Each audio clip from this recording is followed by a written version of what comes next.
A primeira pergunta que eu quero começar esse vídeo é: se você fosse Deus, você se salvaria?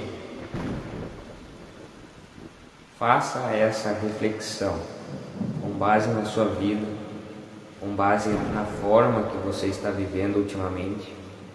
Essa pandemia, muito estresse, perca de familiares, isso tudo acaba nos gerando diferentes tipos de sentimentos. Muitas vezes esse sentimento acaba nos distanciando da presença de Deus. E aí a gente começa a fazer as coisas erradas, começa a buscar as coisas do mundo, buscar a felicidade do mundo para suprir os meus desejos, os meus sentimentos que eu estou sentindo naquele momento. E muitas vezes, ao invés de procurar Deus nesse exato momento, a pessoa ela para de rezar, ela abandona Deus, ela não vai mais na igreja, ela não lê a Bíblia, daí começa a beber, começa a usar droga, começa a fazer a vontade do mundo. Tudo isso para tentar afogar a mágoa desses sentimentos que ultimamente está abalando muitas pessoas nessa pandemia. Então, voltando na pergunta, se você fosse Deus, você se salvaria? Essa é uma pergunta muito importante que nós devemos nos fazer todos os dias.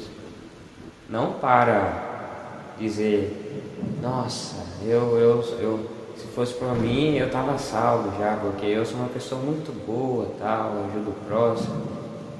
Tá, mas e se não? Faça uma reflexão no que você sente e no que você fala. Quando a gente fala uma coisa e sentimos outra, a gente não está de acordo com a norma padrão aí.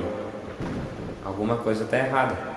Ou eu posso estar falando coisas boas e dentro de mim eu posso estar com o coração muito quebrado, eu posso estar com raiva, posso estar bravo, posso estar xingando no pensamento. E geralmente o coração ele tem que refletir para a boca aquilo que ele sente. Eu não posso esconder aquilo que eu sinto. Tá, mas se eu tiver um coração cheio de mágoa, cheio de raiva, cheio de sentimento impuro, certamente você vai começar a xingar, vai começar a mandar todo mundo tomar naquele lugar. E é aí que entra a nossa percepção. A gente não vai falar isso, porque a gente sabe que é uma coisa errada a gente falar isso. Outras pessoas vão reagir de uma determinada forma. E daí acaba a gente falando aquilo que a gente não sente no nosso coração, que a gente não pratica, que a gente fala para todo mundo que faz, mas na verdade não faz. Por exemplo, eu falo que eu rezo 2 terços por dia. E na realidade eu não rezo nenhum mistério do terço, que é 10 Ave Marias e um Pai Nosso. Certamente, você acha que se você fosse Deus, você iria se salvar? Se você estiver fazendo mal para o próximo, estiver desejando a mulher do outro, você acha que você vai para o céu, meu amigo? Com certeza não. Por isso que você não é Deus. Você não é Deus, porque você iria acabar fazendo as coisas que não pertencem a Deus. Porque, lógico, todo mundo quer se salvar, ninguém quer ir para o inferno. E é por isso que Deus, nessa hora, ele tem que ser bem forte, assim, para deixar mais fácil para entender. Imagina, o filho seu que você tentou educar, tentou sempre levar para o caminho certo, e esse filho acaba se rebelando contra você, acaba se afastando de você, vai embora da sua casa, esquece de você, só te deseja o mal, não está nem aí. Infelizmente, esse filho, mais tarde, ele vai arcar com as consequências. E para nós, na vida fora desse exemplo, é o inferno. Se nós não fizermos a vontade de Deus, consequentemente nós seremos o seu inimigo, junto com Satanás. E é aí que Satanás entra também, já aproveitando essa corda. Ele sabe que a gente tem desejos, ele sabe que a gente é frágil, ele sabe que tudo aquilo que a gente olha, tudo aquilo que a gente ouve, tudo aquilo que a gente fala, de uma certa forma, acaba consequentemente agravando na sua salvação ou na sua perdição. E aí o que acontece nos dias de hoje? Ele acaba meio que manipulando você de uma forma que pareça que o errado seja o certo.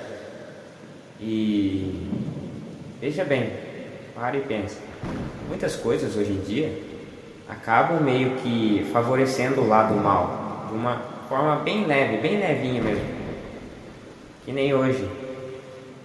A internet, ela está ajudando muito essa parte negativa no caso. Porque as crianças hoje em dia têm acesso a muitos desenhos, muitos filmes. E daí o que acontece? Por exemplo, tem aquele cara que ele fala, ele é um homem, ele fala com aquela vozinha fina, tem aquele jeitinho delicado de andar, ele trata todo mundo como se fosse rosas, como se fosse todo mundo igual. E meio que levando para uma parte de que chegue na dúvida se aquele cara daquele desenho ele é homem mesmo, ou se ele não é, sei lá, aquele animalzinho que a turma geralmente fala, gosta de xingar esse animalzinho, que é o veado. Eu não entendo por que a turma fala veado, insultando os caras, sendo que é o nome de um animal, cara. O nome específico para essa parte é gay, não é veado, é gay. Gay é aquele cara que não gosta de mulher, que fica com homem.